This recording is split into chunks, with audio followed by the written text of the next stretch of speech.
Hello and welcome back to All About Russia. My name's Andrew and today we're going to be looking at one of the largest indigenous groups in Siberia, the Buryats. The Buryats, or Buryat in their native tongue, are a Mongolian ethnic group that can primarily be found in their Republic of Buryatia. They can also, however, be found in large numbers in the neighbouring Irkutsk Oblast, the Zabaikalsky Oblast, the Sakha Republic, as well as having significant communities in distant Moscow. Outside of Russia, Buryats can also be found in large numbers in neighbouring Mongolia and in China.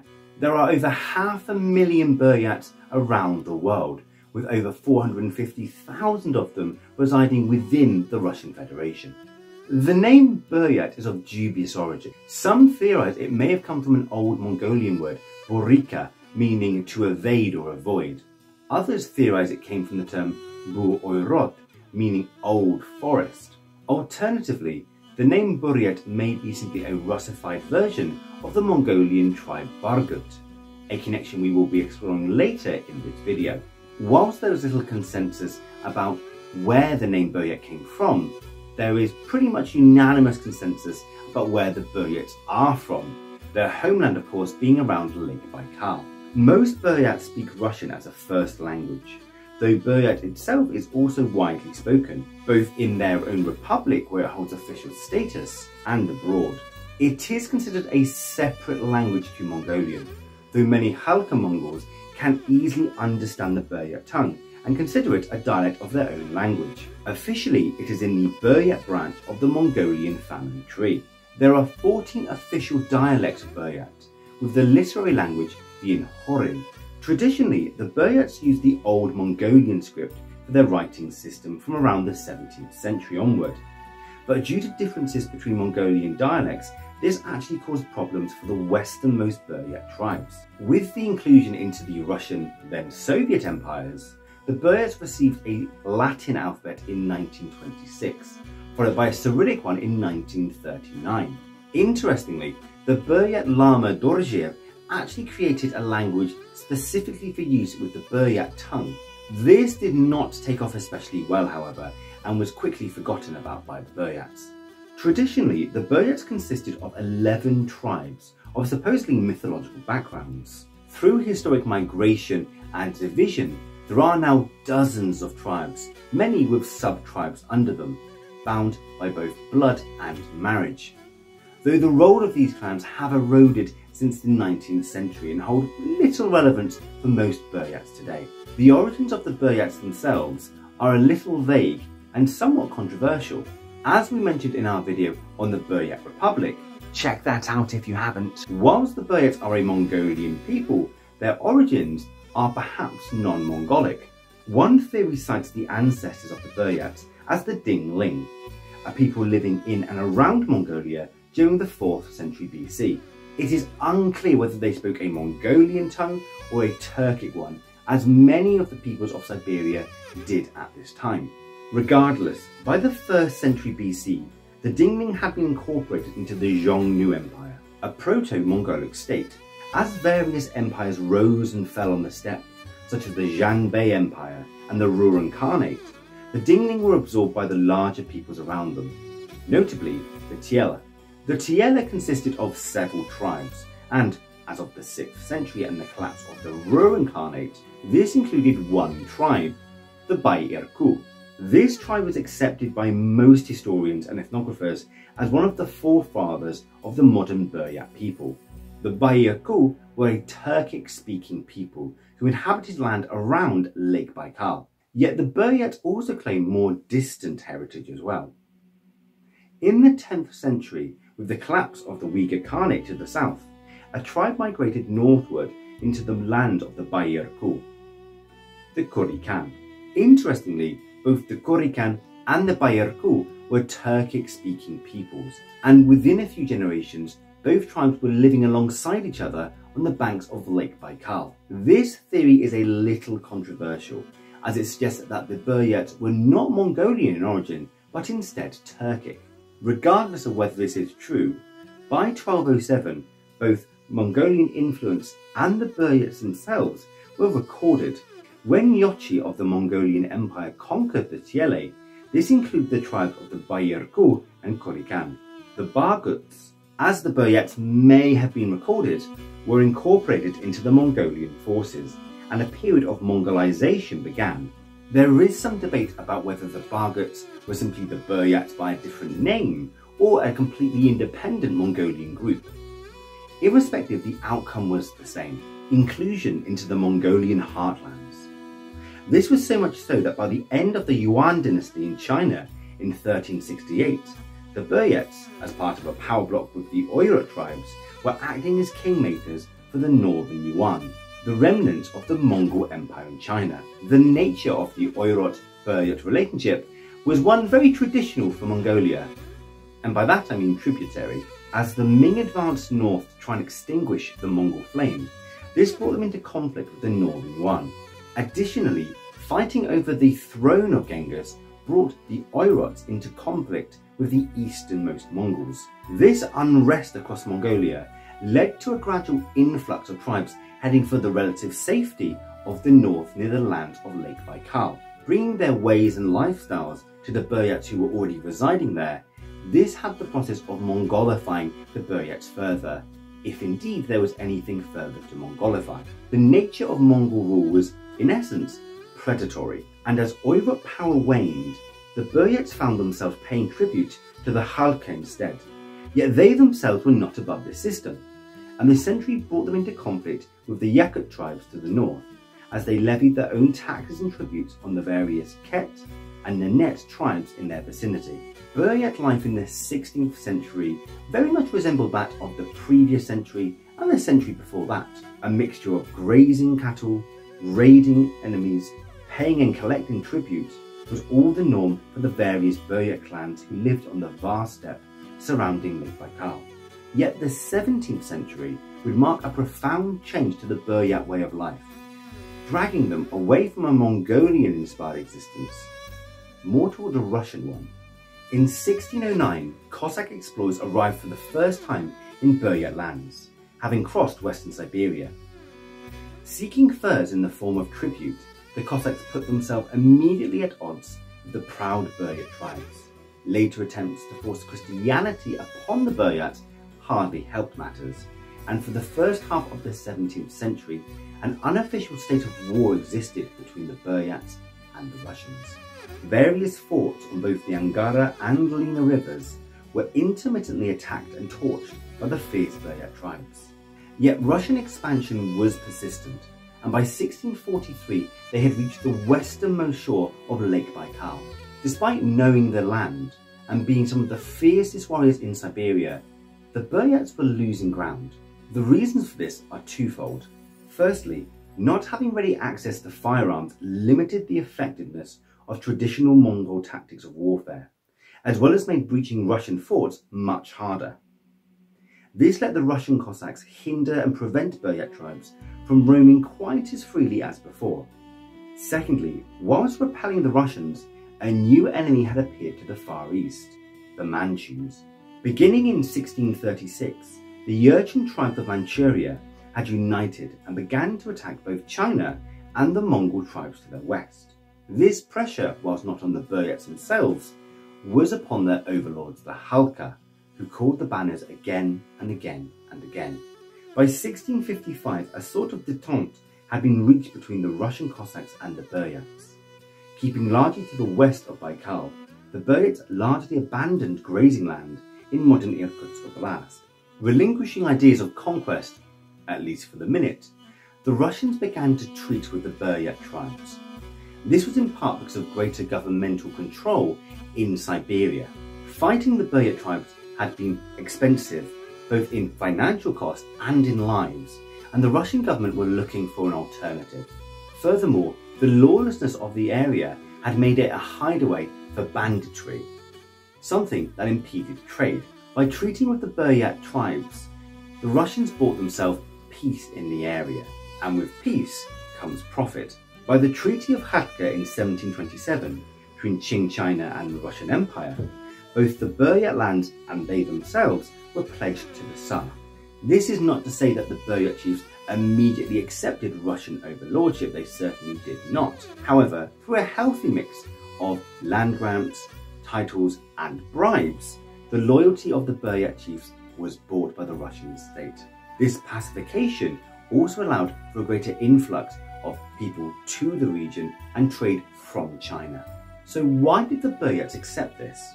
By and large, this fealty meant very little to the Buryat chiefs. There was no obligation to fight for the Tsar, nor was there any real obligation more than just to say they were a subject. In return, they received great riches, tributes which they could then use to elevate their own status amongst the clan system and even onto their Mongolian brethren. This was a feat made easier when in 1741 Buddhism was officially made one of the religions of the Tsarist Empire. At this point, a significant number, if not most, Buryats were Buddhists. Yet some Buryats still did not accept the golden collar of the Tsar, and the last revolt against Tsarist control occurred in 1767. This was quickly suppressed, and those that had been involved themselves were either captured or fled across to Mongolia proper. The reason for this revolt is that 5 years earlier in 1762, amendments had been made to the long-standing agreement between the Buryats and the Russians, where their terms of military service were suddenly invoked. The Buryats went from being free-ranging nomadic independent people to officially border guards, followed by auxiliary cavalry units in the Tsarist army under European officers. Naturally, many rejected this, though plenty had also become accustomed to Russian luxuries and accepted this without too much of a fight.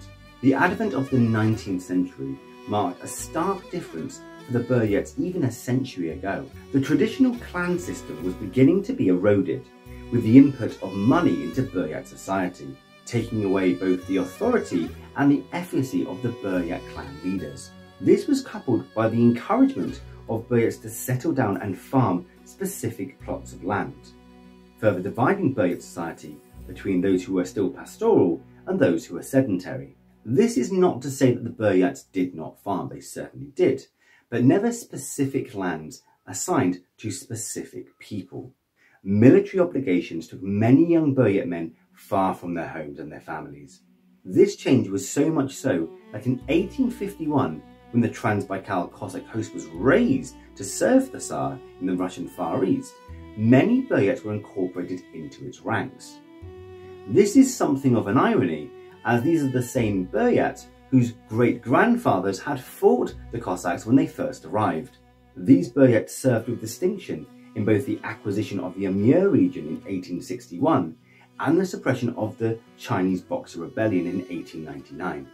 Buddhism had taken a very firm hold in Buryatia by 1914, and it is estimated over 15,000 lamas were in Buryatia at that time, most being Buryats themselves. Yet the 20th century would perhaps see the biggest change for the Buryat people, and not necessarily for the better. With the outbreak of the First World War, the Buryats were largely untouched, and until 1917 no real changes were felt. At this point, most Buryats lived outside the major Siberian cities, either in small settled villages or in nomadic pastoral groups. Initially, the Russian Civil War affected those living along the towns and train lines far more than those in the countryside. Since the end of the last century, calls for pan-Mongolianism had been heard across Buryatia, as well as in neighbouring Mongolia and Tuva. But with the independence of Mongolia itself in 1911 and the chaos erupting in the Tsarist Empire with the Tsar's abdication, these calls returned with some force. Banding together, the Buryat National Committee put calls to the provisional government in St. Petersburg for more autonomy, a step towards Buryat independence. Yet when the Bolsheviks took charge in October, these calls for more autonomy were left unanswered. Whilst Bolshevism established itself in the towns and settlements along the train lines of Russia, most Buryats, in the villages at least, were unaffected, save a notable exception. The Trans-Baikal Cossack host had been forced across the Sino-Russian border after rising against the Bolsheviks in 1917.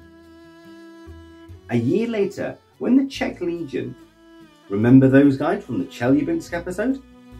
Took a Lano Day from the Bolsheviks in August. They handed the city over to Grigory Simonov, the ataman of the Trans-Baikal Cossack host. This was because Simonov hated Bolshevism and would allow the Czech Legion to pass through his territory to return home. Simonov was a proponent of a Greater Mongolia, had been fighting the Bolsheviks since 1917, and actually had to leave Russia for the Japanese-occupied Manchuria before 1918. With the occupation of Lano Day and a great degree of support from the Buryat tribesmen, Simonov returned and raised a force of over 2,000 Buryat soldiers to fight the Bolsheviks.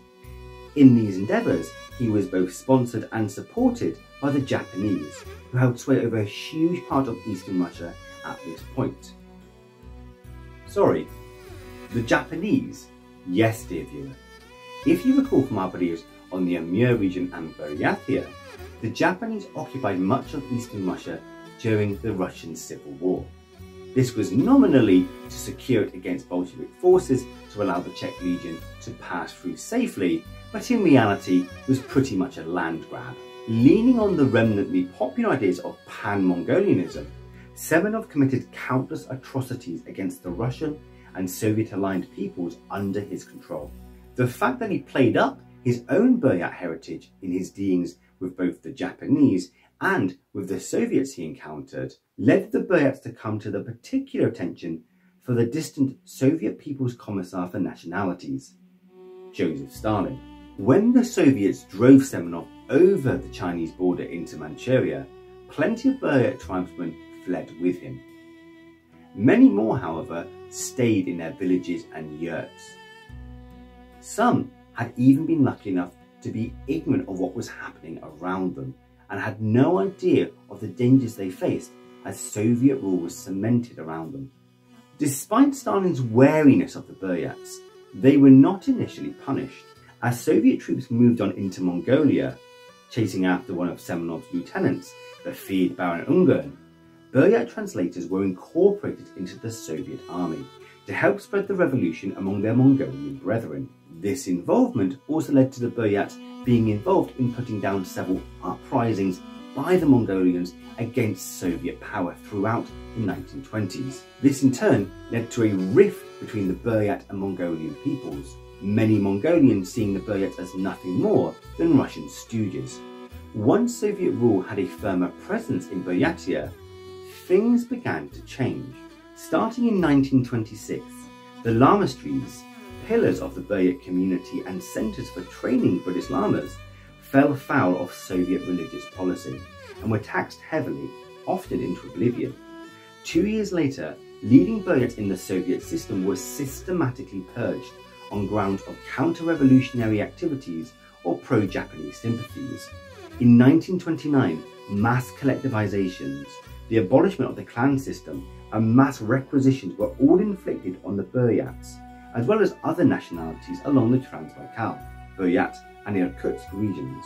The Buryats, alongside Russians, Ukrainians, Evenks and others, revolted against Soviet authority. Farmers killed their own livestock to avoid them being stolen by the state. Sacred Buddhist texts were buried for safety, and countless families fled across the border into Mongolia and China. The Soviet state would not tolerate any dissent and used extreme force to coerce, cower and kill Buryats who resisted. Numbers are hard to come by, but it is estimated around 35,000 Buryats were killed by the Soviet state from 1926 to 1935. This does not include those who fled for their lives. This period and the Sovietization that followed furthered to truly sever the Buryat links with Mongolia. Cut off from travelling, immersed in the Soviet education system and encouraged in atheist persuasions, Buryat society grew ever similar to the neighbouring Russian one. This is not to say that everything was forgotten, and many Buddhist mantras and traditions were remembered even in the darkest days of communism. During the Second World War, Buryats played an important role, with over 120,000 people enlisting in the Red Army. An entire division of the Red Army consisted of Buryat horsemen, though several Buryat snipers also found fame across the Union as well. When the USSR declared war on Japan, Buryats were an important contingent of the Red Army that crossed over into Manchuria. The Buryats received much praise for their role in the war effort, seen as a trusted nationality of the Soviet Union. Post-Second World War, Buryats integrated well into Soviet life, and a wide-encompassing education system taught many Buryats to read in Russian and offered plenty of opportunities to live and work across the Soviet Union. With the changes made to the name of the Buryat Mongol Soviet Republic, other efforts to demongolify the Buryats were made as of the 1970s, encouraging the idea that the Buryats were a separate people to those over the border. Similarly, the Buryat language, which had been taught at the state level, was suppressed in the 1970s.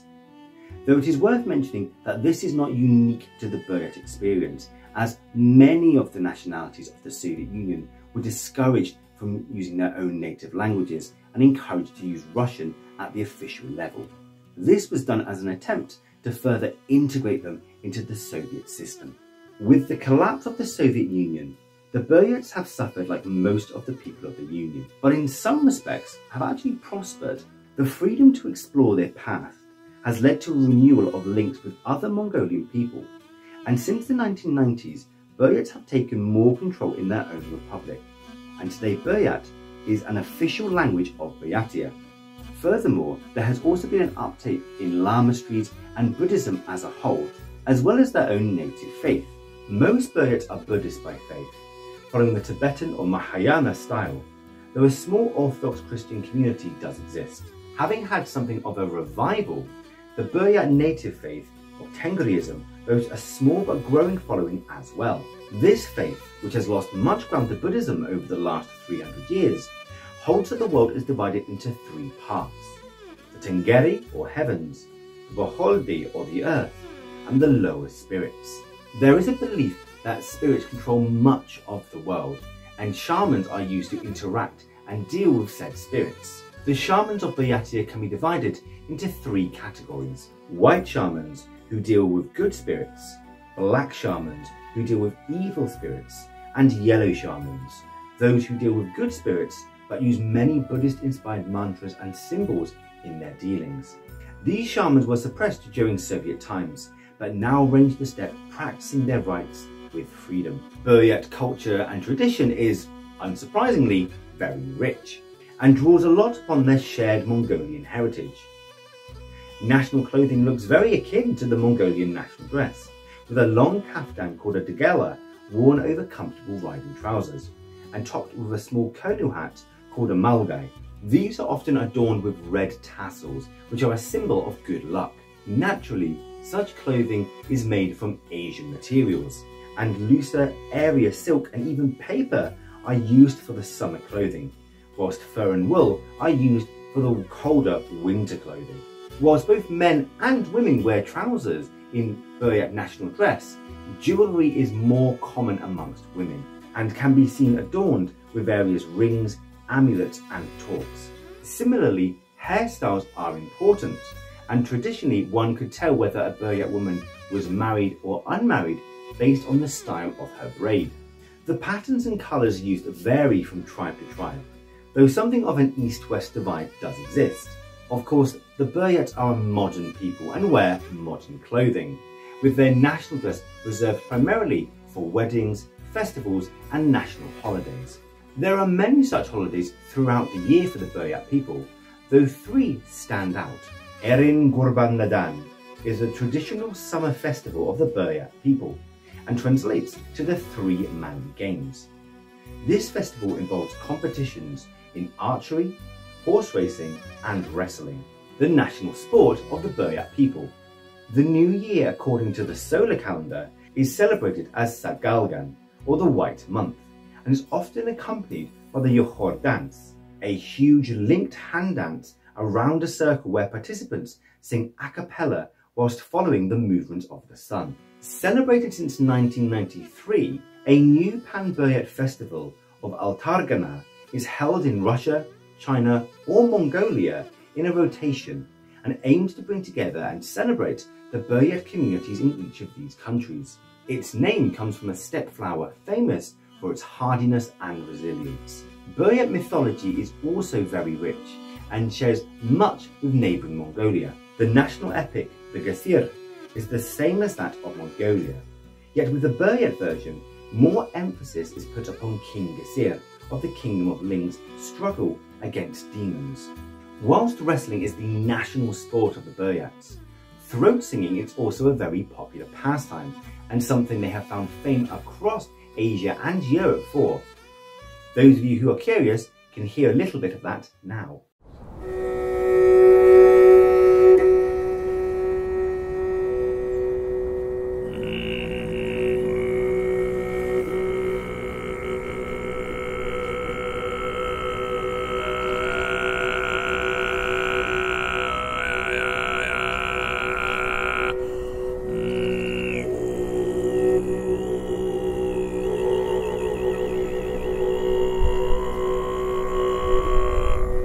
Accompanying such singing, the Buryat often play instruments such as the limbi, a Buryat flute, or the amanhur, a form of mouth harp, and the morinhur, a fiddle of Mongolian design. Food as well in Buryatia shares many similarities with Mongol cuisine, with food such as the buza, a steamed dumpling, or koshur, a meat pastry, found everywhere in both nations. Yet Buryat cuisine differs slightly, as fish is more prevalent in their cuisine, a byproduct of being near Lake Baikal. In fact, one of the most famous Buryat meals is cooked with the omul salmon, a salmon exclusively found in Lake Baikal. The Buryats are a modern people, and nowadays live in houses and apartments across Russia. Yet within Buryatia, it is not unusual to find yurts in the backyard or gardens of Buryat families, often acting as a second room during the hot summer months. Furthermore, these yurts are still used by herdsmen who roam the steppe with their flocks. To conclude, the Buryats are a fascinating people dotted around Lake Baikal. Theirs is a story of struggle to retain their identity, struggle to retain their freedom, struggle to retain their way of life. I am happy to say that it appears these struggles are over for the Buryat people, and their future looks ever brighter day by day. Thank you for watching. My name is Andrew. Up next are the Chechens. Paka!